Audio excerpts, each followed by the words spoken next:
అమరావతి సచివాలయం సమీపంలోని తాళపాలెంలో అగ్నిప్రమాదం జరిగిన ప్రాంతాన్ని ఎస్పీ సతీష్ కుమార్ పరిశీలించారు.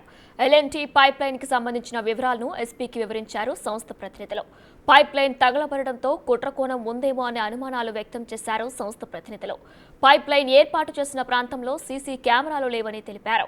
ఈ ఘటనపై అన్ని కోణాల్లో దర్యాప్తు చేస్తున్నామని అంటున్నారు గుంటూరు ఎస్పీ సతీష్ కుమార్తో మా ప్రతినిధి సాహిత్య face to face.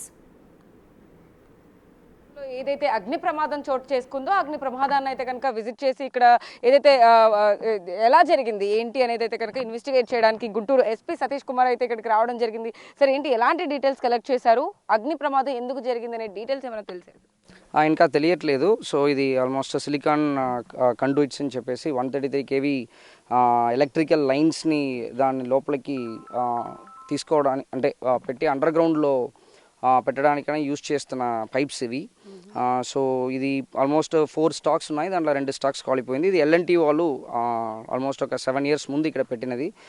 So worth around 3 crores దీంట్లో కాలిపోయినట్టు తెలుస్తుంది. సో నిన్నే clues team, FSL team, dog squad అని వచ్చి శాంపిల్స్ కలెక్ట్ చేసుకోవడం జరిగింది.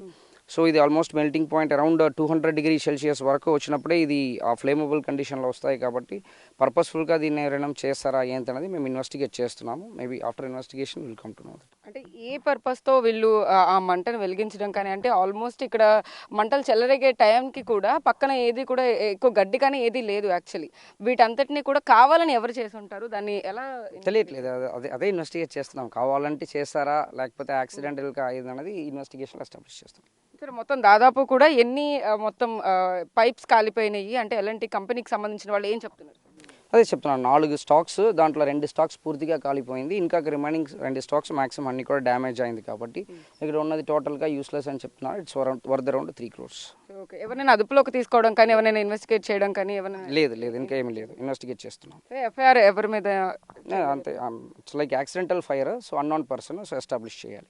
అది పరిస్థితి. మొత్తం మీద ఏదైతే ఎల్ఎన్టీ కంపెనీకి సంబంధించి అయితే కనుక ఈ పైప్ లైన్లు ఏవైతే ఉన్నాయో వాటన్నిటిని కూడా 200 Celsius డిగ్రీ వరకు కూడా అవి ఫ్లేమబుల్ ఐటమ్ అనేసి చెప్తూ ఉన్నారు. అంటే 200 degrees వరకు కూడా అది కాలితేనే తర్వాత అది ఫైర్గా మారుతుంది తప్పితే అప్పటి వరకు కూడా అది కాలే అవకాశం ఖచ్చితంగా లేదు. కాబట్టి దీంట్లో ఎవరిని కూడా ఇప్పటివరకు అదుపులోకి తీసుకోలేదు. ఇది ఖచ్చితంగా ఎవరో అంటిస్తేనే వెలిగే మంట లాగా కనపడుతుంది. కాబట్టి ఇది దీని మీద ఖచ్చితంగా అనుమానాలు వ్యక్తం అవుతున్నాయి. దాని మీద ఇంకా దర్యాప్తు కొనసాగిస్తూ ఉన్నాఅని చెప్పేసి ఎవరైతే ఎస్పీ సతీష్ కుమార్ మనతో చెప్తున్న పరిస్థితి కనపడుతుంది. వీడియో జర్నలిస్ట్ సాహిత్య బిగ్ టీవీ, అమరావతి.